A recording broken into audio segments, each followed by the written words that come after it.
Sharks are big business in adrenaline ecotourism, and some thrill seekers deliberately pursue close encounters with deadly sharks.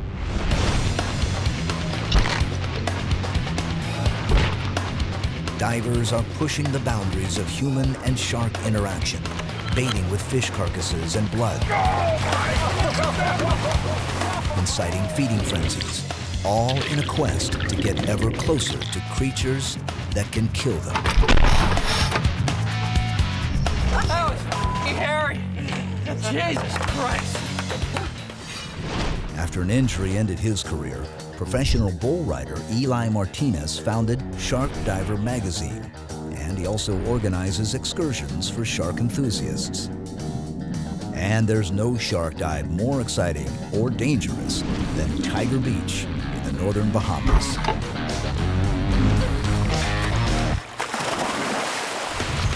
Nautilus Explorer, Nautilus Explorer. Captain Mike Lever's most popular trips feature encounters with great white sharks. At Mexico's Guadeloupe Island, he's trying something completely different, introducing young children to sharks. In 2008, the first tourist on a commercial shark diving expedition was killed by a shark. The death ignited a firestorm of controversy. Shark advocates and shark attack victims Eric Ritter and Chuck Anderson have grave reservations about how far we are willing to go for a thrill.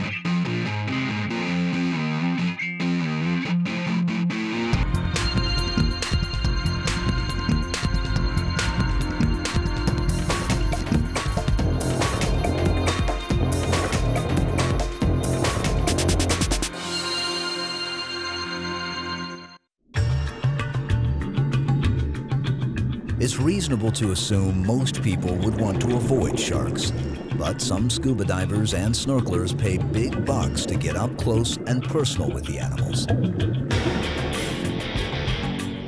bigger and more dangerous the shark, the better.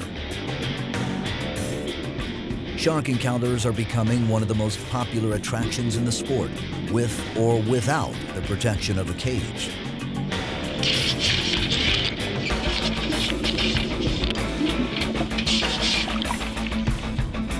We've gone from being very, very afraid of sharks to having an almost cavalier attitude about them. But have we taken shark diving a bit too far?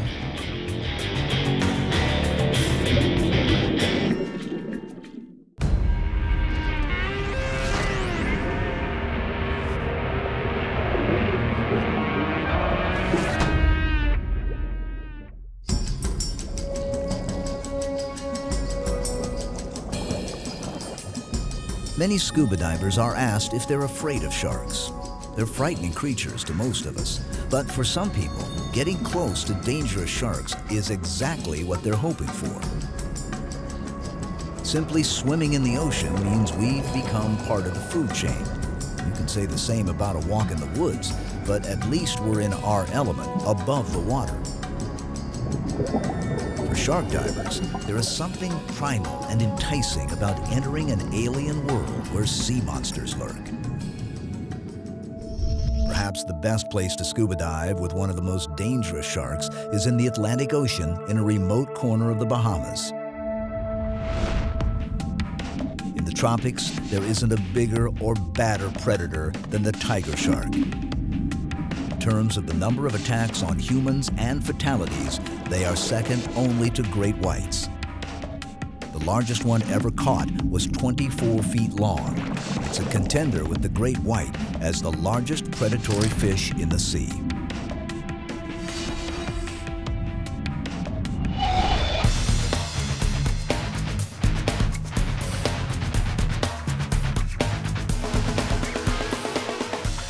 At West Palm Beach, Florida, Shark Diver magazine publisher Eli Martinez has organized a one-week expedition to the northern Bahamas to scuba dive with big sharks. A former rodeo cowboy, Martinez suffered a career-ending injury shortly after turning professional. He then took his passion for dangerous animals to a new extreme. I spent 6 years riding bulls and doing the rodeo circuit. And it was on one of my stops when I got my pro permit and I started going to pro events that I cracked my hip. And I was out for 2 months. So I decided to get my diving certification and went on a dive trip, and I'm dropping down and I saw a shark, and that was it. Basically hung up my spurs, literally, and I started chasing sharks after that. Okay, you're clear. After motoring overnight from the Florida coast and clearing Bahamian immigration, the liveaboard diving vessel Dolphin Dream headed north to remote Tiger Beach.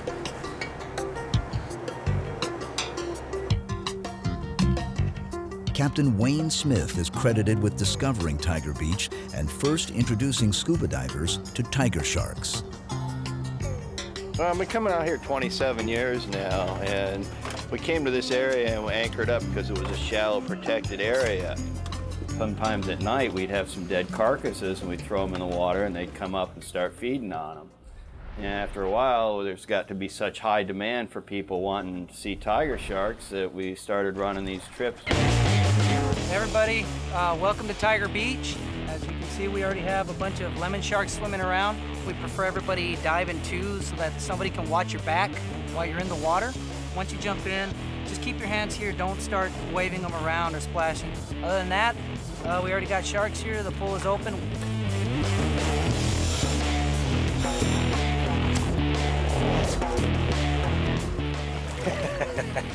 Gotta get in there. This is what we nutty people do. This is what it's for. Yeah, my jailhouse tat. I didn't actually get it in jail. Any last words, Neil? Look after my wife and children.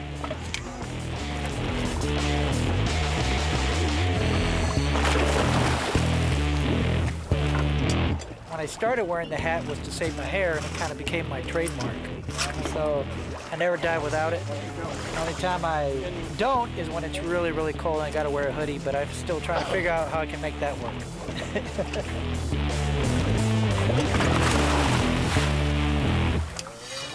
Dozens of lemon sharks are a constant presence at Tiger Beach. They're not generally considered aggressive, but they are implicated in over 20 non-fatal attacks on humans. Many sharks, including lemons, can be dangerous given the right conditions. A beautiful animal with piercing cat-like eyes, they are part of the Requiem family, which includes other well-known species such as tiger and blue sharks.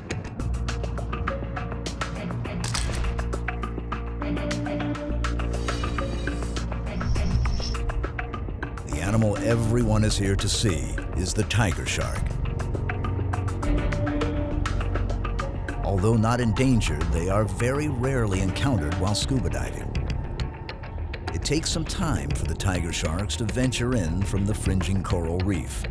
They seem at first to be relatively uninterested in the divers or the lemon sharks. But on the first dive of the first day, tiger sharks eventually came closer and made their presence known in a big way.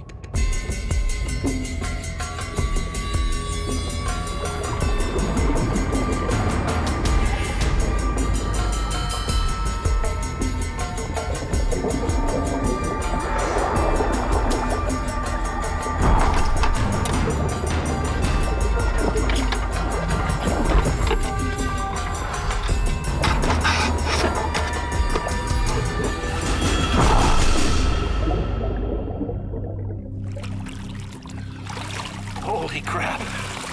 Man, I've done some scary my day, but that one takes the cake.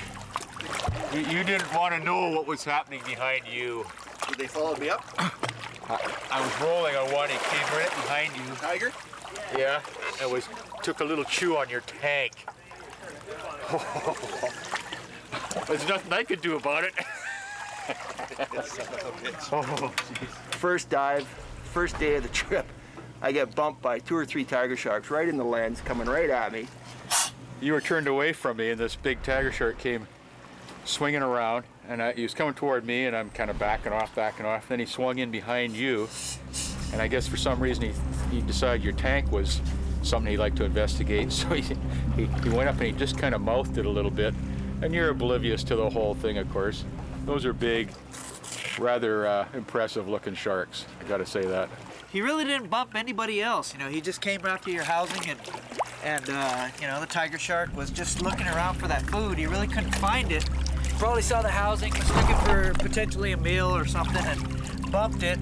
But after that, he found what he was looking for and went after that. To attract and keep the big sharks close, you have to use bait. A lot of bait.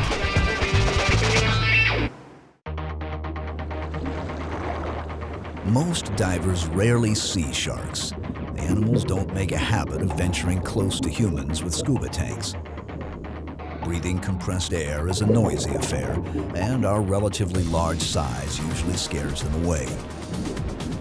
To the sharks here, however, we're just another big predator down there for the same reason they are, for the food. We get our fish from the fish market. It's stuff they were going to throw away. We feed that to the sharks, so it's a win-win for everybody. We recycle what they were going to normally throw away in the trash bin. Go through about 250, 300 pounds of bait per day. You get a variety of bait. A lot of what we get is what the fish houses have left over, heads and backbones after they sell to the restaurants and the public. And then we also get some bait from some of the local fishing boats that get in these bonitas, which are real oily and bloody. And they're not a food fish. Nobody eats them as foods. They make excellent bait. We constantly have to adapt the way we're feeding them because they're clever little devils. One of the ways we do that is with the wrangling. We tend to get them excited there at the surface. We get the lemons thrashing around because they're so eager to get the bait.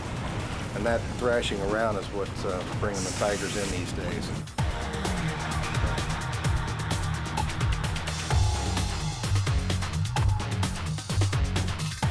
If you want big sharks, you use big bait. We're prepping a grouper head, and what we're going to do is we're going to wrangle in the sharks. We're going to hang this out the back and try to attract the tigers to the boat. We use big heads like this because if we use smaller pieces of fish, well, the sharks will kind of take it away real quick. They got a real thick bone in their heads, so we can last with this one piece of bait. It'll keep us there for a while.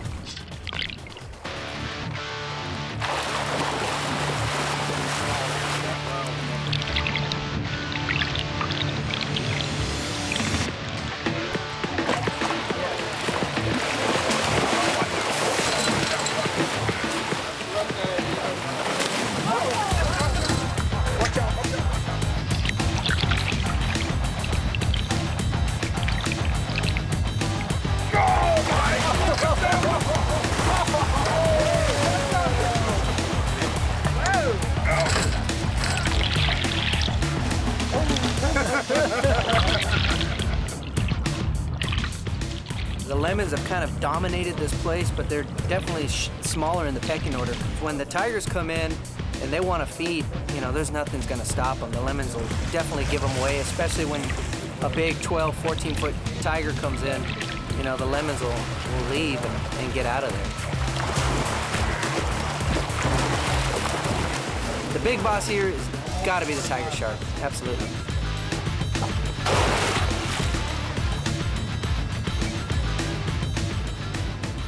You can see here that if a tiger shark can get his lower jaw on the bottom of this crate, I mean, he'll just snap it in half, and that's what he did here. One of the things that we're noticing is that these sharks have a learned behavior, at least the tiger sharks, where we're taking our crates down there and we're hanging them, and the tigers have learned to chew through the ropes that we have these crates hanging from, so that they can grab these crates and swim off with them, and at their leisure figure a way to get inside to the bait that we have hanging. And yeah, it's definitely a learned behavior. couple of local Bahamians coming off one of the small islands out there spearfishing.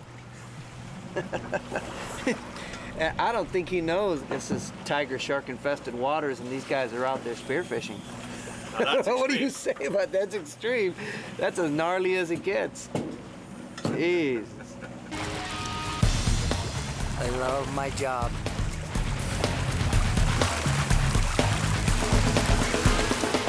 Another day at the office. Oh, yeah. Beach riding bulls, huh? Are you kidding me? I live for this.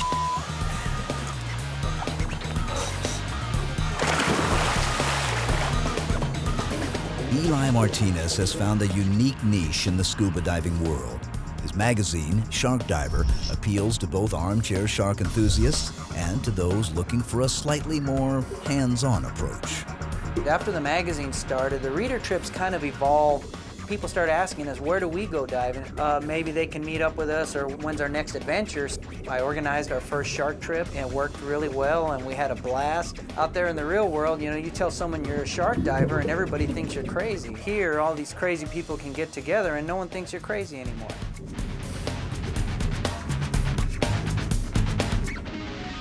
Martinez frequently dives with aggressive sharks and has many hair-raising video clips from his expeditions.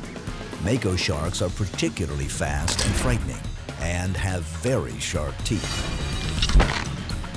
Well, here you can see the bite marks. This is actually after my last Mako shark dive. Makos are one of the few sharks that don't bump divers with their mouth closed. They actually go at divers mouth open.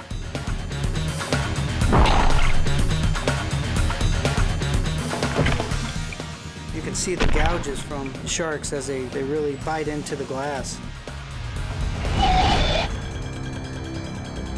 As the week progressed, the action at Tiger Beach ramped up, way up.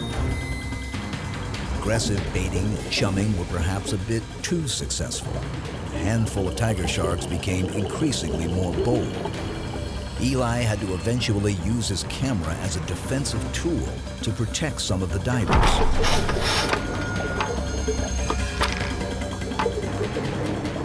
Sharks don't have hands or fingers, so they sometimes ram or nudge objects out of curiosity.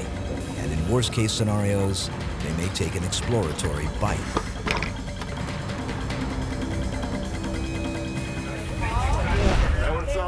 This is what it's all about. This is what you hope for, you know?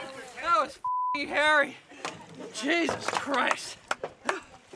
I may have drifted into the other divers that were there, but I turned around and I'm looking straight at the face of a tiger shark, and he wasn't a small one either. Those sharks came in, they came in hard, and it was intense. It got hairy there for a little while. I think Eli was trying to come in to protect me because I'm filming one and this other one comes in. It got extremely hairy.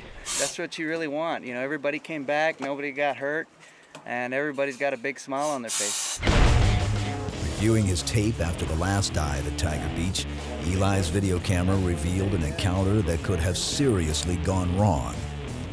This is one sequence destined for the highlight reel. There we go. Yeah. 1, 2, oh, 3, and again, and again. Gnarly, man. Talk about pucker factor. That is what shark diving is all about. That's what extreme shark diving is all about. That was an outstanding dive, absolutely outstanding. Tigers, 4 tigers, nipping at the tanks, biting the cage, the food cage, outstanding. That's what it's all about. That's why we came out here. So, huge adrenaline rush, huge. Shark divers are a very small but growing community in the scuba diving world. They are a passionate group and many are staunch advocates for shark conservation. But are they crazy? And do they take their hobby a bit too far? It's exciting to get in and watch a shark in its natural habitat. And I did a lot of reef diving in that, and it kind of got boring after a while, and kind of wanted to start getting to the big stuff and get a little excitement back into it. It's partly an adrenaline rush, but it goes a lot farther than that. It's hard to describe until you've actually dove with one or swam with one. They're just such beautiful animals. They're so graceful and powerful. You know, the more you know about them, the less you fear them. And diving with tiger sharks is great. I have done skydiving, I have done some mountain climbing, I do mountain biking, but nothing compares to it. Nothing compares to shark diving and that intense adrenaline rush you get when you first see a big shark in the water, much less 10 or 15. I've been diving for a lot of years in a lot of different places, and I've experienced a lot of different kinds of sharks. But tiger sharks are right up there in the pucker factor. I mean, the first big one you see, it's like, whoa. Shark divers have a need for a little adrenaline rush, and you can kind of see it during these shark dives. If it's a real mellow shark dive, they're not real excited, but boy, when the sharks get excited, the people get excited. You take someone that's never been in the water with a shark before, that has a positive experience in the water, they're going to come out as shark advocates, and they're going to be fighting for these animals, and they're going to talk about them in a different light. And that's extremely important because, you know, the world still looks at sharks as the only good shark is a dead shark. At the end of my days, you know, I would love to look back in my life and say, you know what, I saved a bunch of sharks. I did my part, and some sharks are still swimming out in the ocean.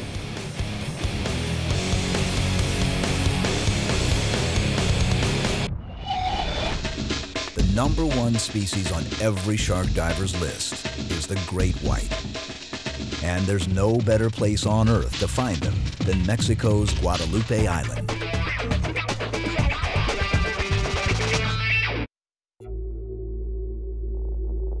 There's no doubt sharks have an image problem. Razor-sharp teeth, the icy stare, bloody feeding frenzies. It's no wonder they've earned such a woeful reputation. And after all, they do occasionally kill people. No species has worse public relations issues than great whites. And no sharks are more popular with shark divers.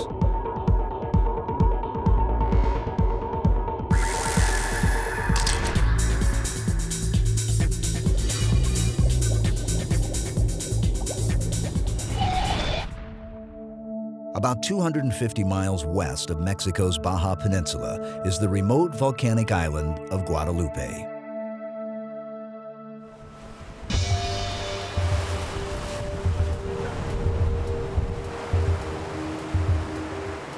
From the port city of Ensenada, it's a journey of nearly 24 hours on the open ocean to reach Guadeloupe.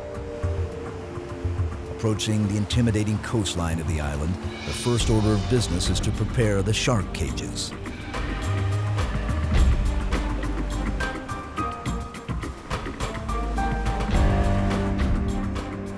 Keep lots of tension on that line, okay? This is the one that's like a jigsaw puzzle. Here we go. That's it. Just rotate it around a little bit more, please. About 1,000 pounds of cage that we're lifting here. In open ocean with a wee bit of a swell going. My goodness. Just beautiful here. We put the cages in at night as soon as we get here. We like to get everything all organized and in the water just in case there's any kind of problems. It's nice to get everything tied up and to get the chum slicks started and make sure that the white sharks know that we're here and we're ready for business at 6 o'clock tomorrow morning. Guadeloupe is an arid and desolate outpost in the open Pacific. Towering cliffs and rugged mountains rise over 4,000 feet from sea level. 19th century whalers brought goats to Guadeloupe as a source of fresh meat. The animals multiplied as intended and eventually destroyed most of the island's flora and fauna. Today, some of the few original inhabitants that remain are fur seals, sea lions, and elephant seals. And life here must be harsh. This is the realm of the great white.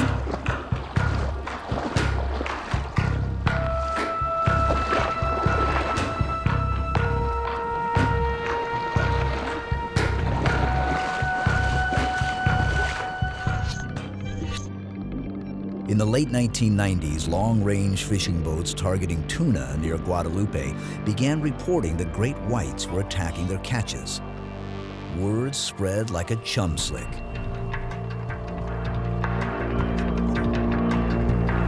Come on, here he comes. Oh, beautiful. Oh! The industry started here in 2000 when a boat called the Horizon showed up, and they had heard stories about sport fishing boats not being able to bring their fish in because the white sharks were taking all the tuna. More white sharks than anyone had seen anywhere. So we came down here on a whim. I wanted to see white sharks off the back of the boat. But we got down here, I jumped in the water, I saw these enormous, beautiful sharks. I couldn't believe how fantastic they were. It was just an amazing experience. And at that point, I knew that I wanted to keep on doing this. It was just no question in my mind. And we ramped up from 2 trips that first year to 9 to 10 trips a year.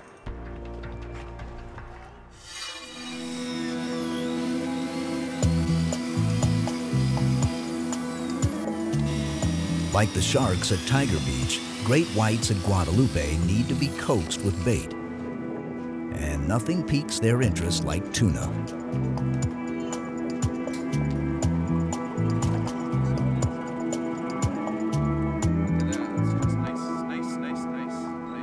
Shark baiting 101. You make it smelly, you make it bloody, you make it oily, you get all this good yummy stuff. You mix it up with your fingers and scrunch it up to get lots of blood.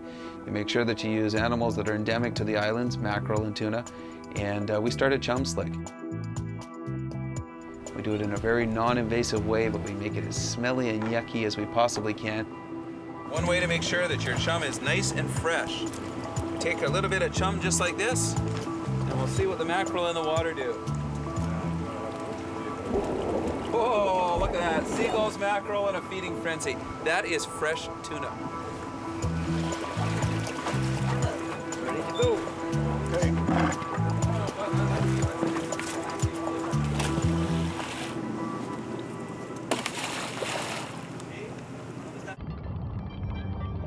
It's one thing to see a great white on television or from the safe confines of a boat. It's another experience entirely to see the animals in their natural element. There simply isn't a single creature on Earth that we're more afraid of.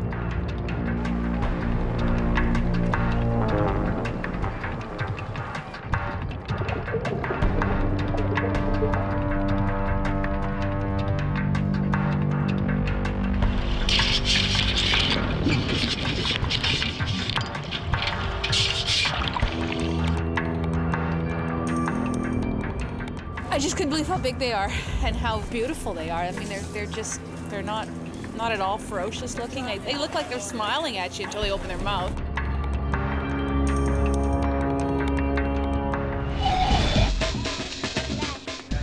Captain Mike Lever has 2 young children with a keen interest in sharks, and he's now trying something completely different, introducing kids to white sharks. The inaugural children's trip at Guadeloupe included 3 kids from Mexico and Mike and Marianne Lever's own children, Charlie and Emily. What's your name? Ernesto.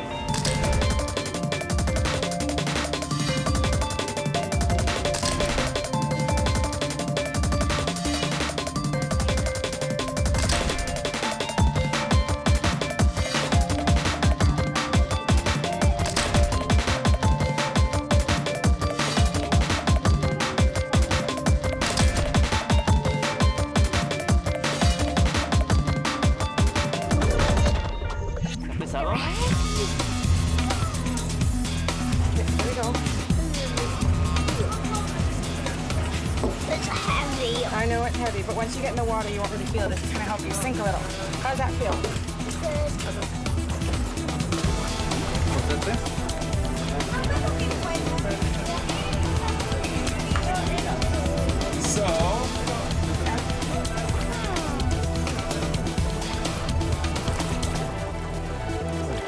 Otro más. A ver. And then you put your feet there. Now you want to keep down there. How many sharks do you think you're going to see? Supply. It's salty. It's what? Salty. Yes, oh, it's salty. It is a little bit salty. Where to go? All the way down. Go.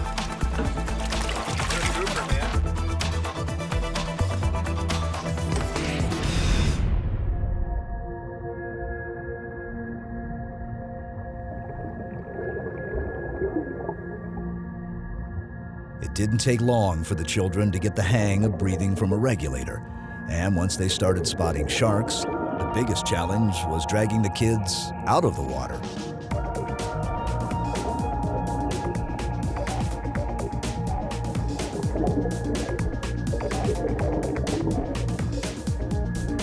Shark coming in, left to right.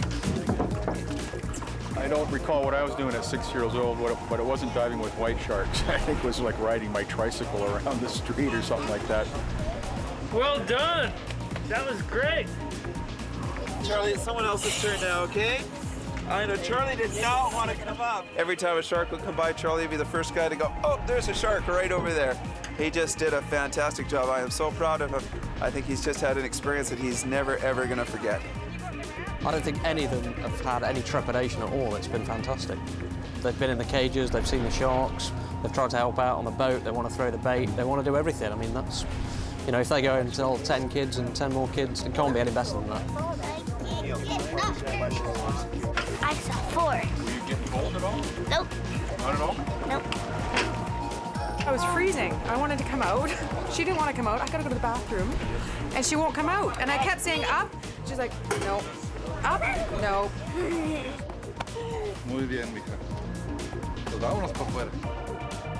We brought some kids out here. We're just wrapping the trip, and it succeeded beyond my wildest expectation. Every kid, every one of them, got in the cages, ended up spending hours and hours in the cages. We had to drag these shivering little 5- and 6-year-olds out of the water after an hour or two because they didn't want to come up. They just loved watching the sharks going by. And I can't wait to find out what happens when they get home and they start telling their friends. Dr. Mauricio Hoyos is fascinated with great whites. There's no permanent research facilities on the island, so he teams up with tour boats as a ship's naturalist. He's particularly excited to be working on this inaugural children's trip. When I was a kid, I remember that we went to the United States and my father gave me $20 and he told me, okay, this is all the money that I'm going to give you. You have to buy a lot of toys or whatever you want. And there was this small shark and it was $20. I bought it because I really wanted it. And my father was really upset because he told me, hey, that's all your money. You have to, you can buy a lot of different toys. No, I want that toy and I still have it. Because since I was a little kid, I loved sharks. When I saw the first shark, it was like the dream of my life came true. It was amazing. It was a huge female, maybe 4 meters long. And since then, I have been working here on this island every autumn.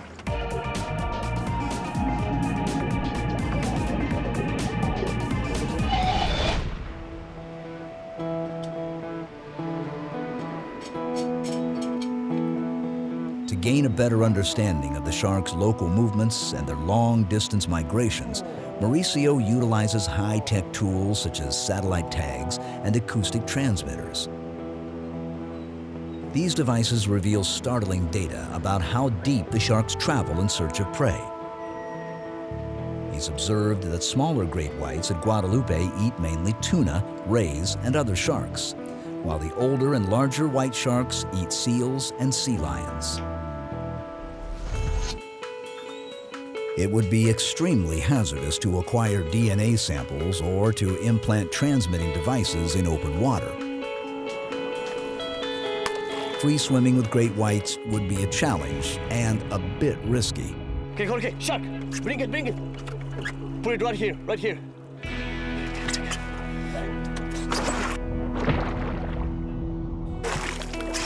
Okay, excellent. Outfitted with an acoustic or satellite tag, the sharks reveal their depths, migratory movements and locations, and even water temperatures.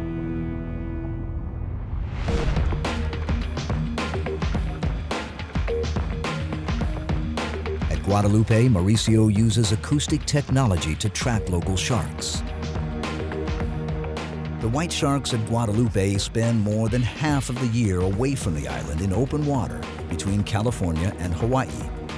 But what they're doing way out there remains a mystery.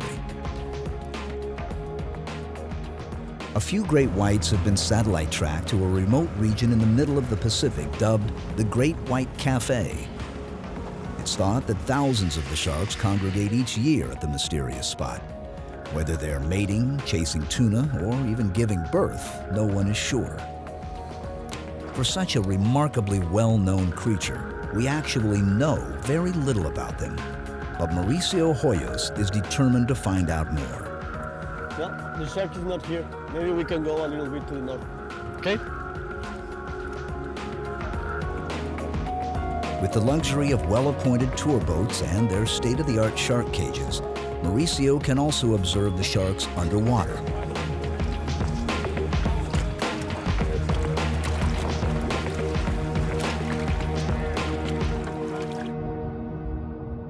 Photo ID is another tool in the young researcher's arsenal. Each shark has unique markings, scars, and patterns. With a bit of luck, Hoyos will have many more seasons at Guadeloupe to answer some of the questions surrounding these intriguing animals.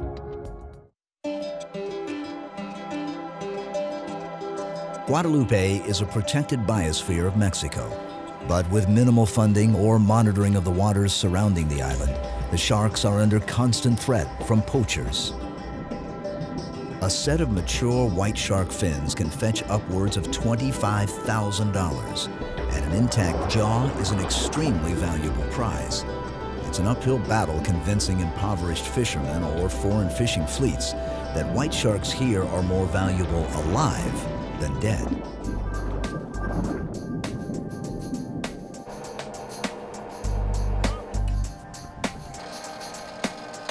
I love these animals, I really do. These white sharks are amazing. In the last 3 days, I've had my 5-year-old son and my 7-year-old daughter in the water with them, and it was just a thrill. And I can only hope that the sharks are still going to be here for them and for their kids and their kids' kids. Nothing could have given me a greater thrill than to have spent an hour and a half in the water with Charlie this morning, having him point out the white sharks to me. I'm very, very fearful that we're seeing the end of these and that even 5 years from now or 10 years from now, there won't be any sharks left.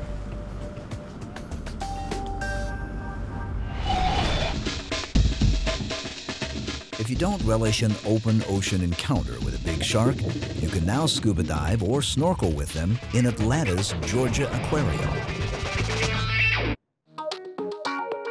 One of the best places to snorkel or scuba dive with sharks is, surprisingly, the Georgia Aquarium. It's the #1 tourist attraction in Atlanta, and their 8 million gallon pool is now open. Divers and snorkelers can experience a fisheye view of their immense Ocean Voyager exhibit, home to some very interesting sharks.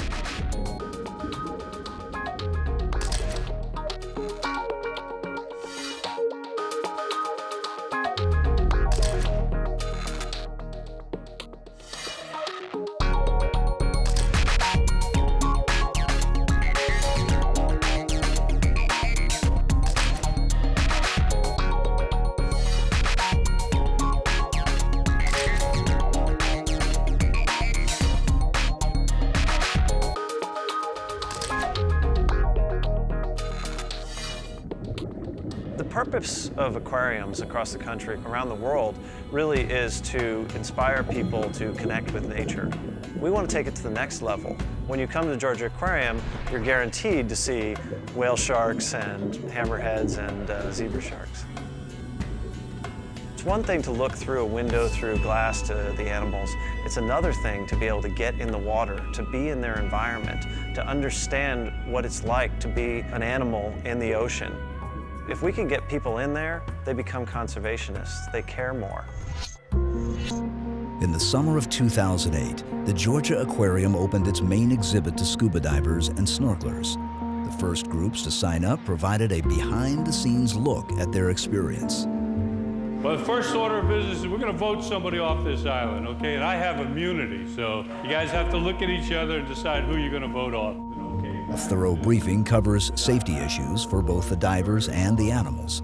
Species identification, site orientation, and a short video are all part of the experience. The tunnel and all the windows are made of acrylic material. Are you ready to go diving? Yes, sir. All right.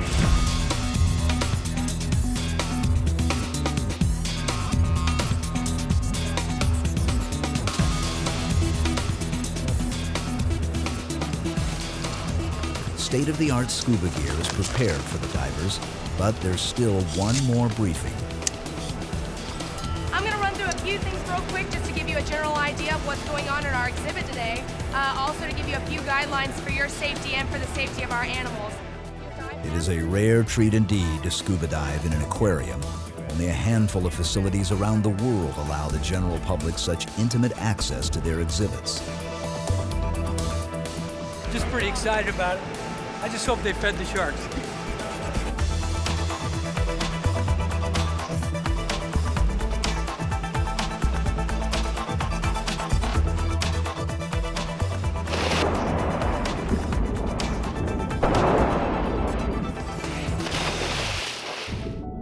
Many of the participants in the first few days of the program were celebrating birthdays or were signed up by friends or relatives as a gift. Others viewed it simply as a once-in-a-lifetime experience, not to be missed. Okay.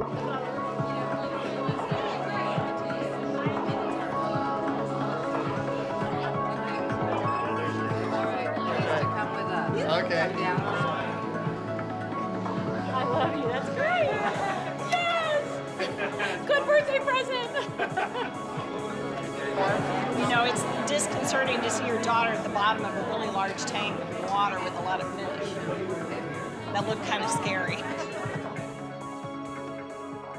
Although there are many unusual sharks in the Ocean Voyager exhibit, none are as immense or impressive as the whale shark. And there's not just one, there's 4, each the size of a small bus. It was unbelievable. You know, you dive in the ocean and you have all this beautiful wildlife around you, but it's dispersed. It's kind of a condensed version of all the dives I think I've done before. It's just an incredible experience to have that much wildlife all confined around you at one time. It's just exhilarating as heck. That was unbelievable. It was not like anything I've ever done before. I've done a lot of diving, but this is the bomb here. Scuba divers aren't the only people allowed to swim in the Ocean Voyager exhibit. Each day, a group of snorkelers goes through much of the same routine. But instead of descending to the bottom of the tank, they stay at the surface.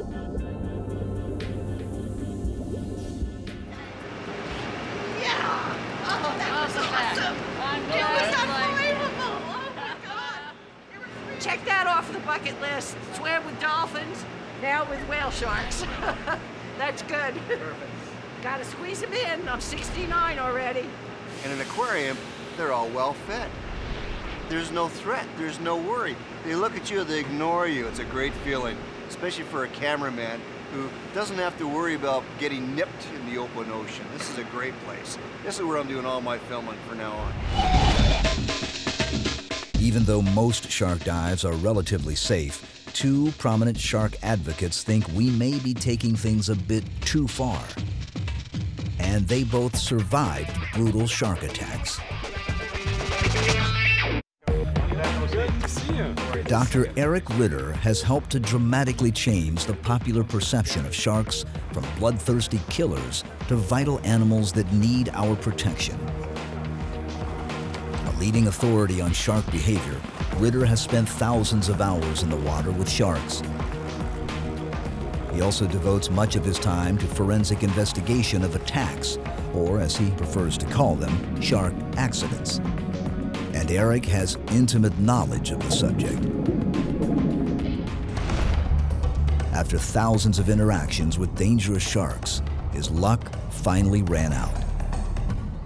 In 2002, while filming a television special, he nearly died after a large bull shark bit his leg. Although he certainly pushed his luck many times, Ritter has serious reservations about how far some shark divers are now willing to go for a thrill. When we go back to the early days of shark diving, you know, we were feeding the reef sharks and everybody was pretty much happy. But in the last few years, these adrenaline junkies, they want more, bigger and faster. And you know, now everybody seems to want to dive with tiger sharks, white sharks, big bull sharks, but it's not a safe scenario. In my opinion, it has gone way too far. It's not a question about if it ever happens, it's a question of when does it happen. And who will be blamed? The sharks.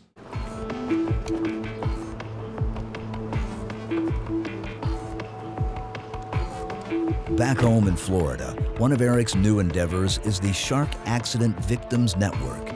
There's a growing need for psychological counseling of bite victims. And today, Ritter's traveling to neighboring Alabama to meet a potential mentor and fellow shark attack victim, Chuck Anderson. Hey, Chuck.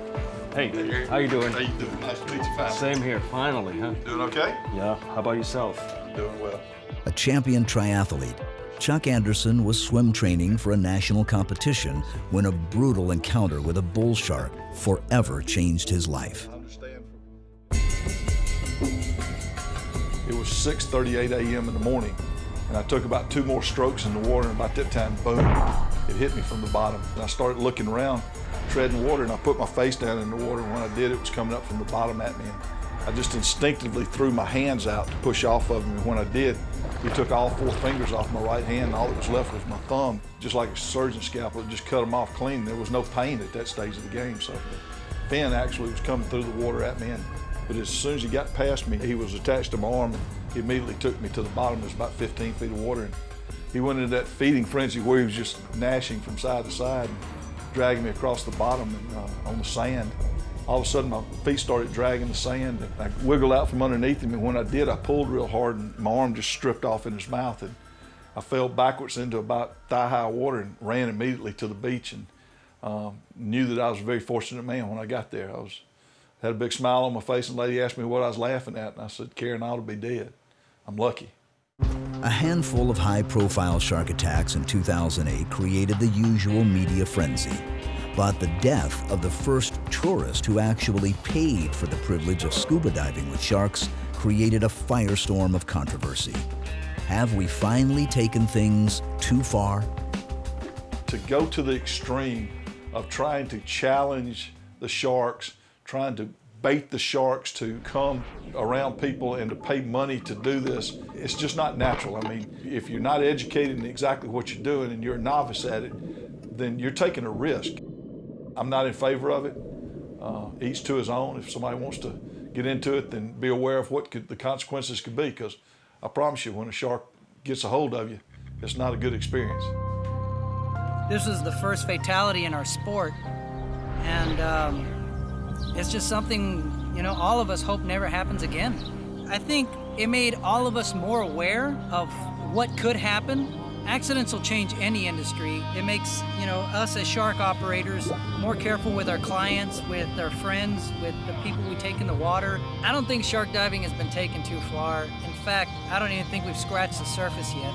There's still a lot of things left to do in the water with these animals, still a lot of things left to learn, to see. I'm just tickled and excited to be part of that and to be part of helping to push the sport to the next level.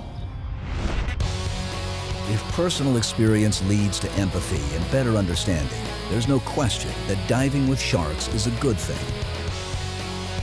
And even with more scuba divers encountering more sharks, the frequency of attacks has not increased. Whether shark divers are crazy adrenaline junkies, enlightened conservationists, or both, there's no denying their passion for these threatened animals. Many people still share the notion that the only good shark is a dead one. The problem today is that there are far too many dead sharks, and the remaining population is struggling to survive.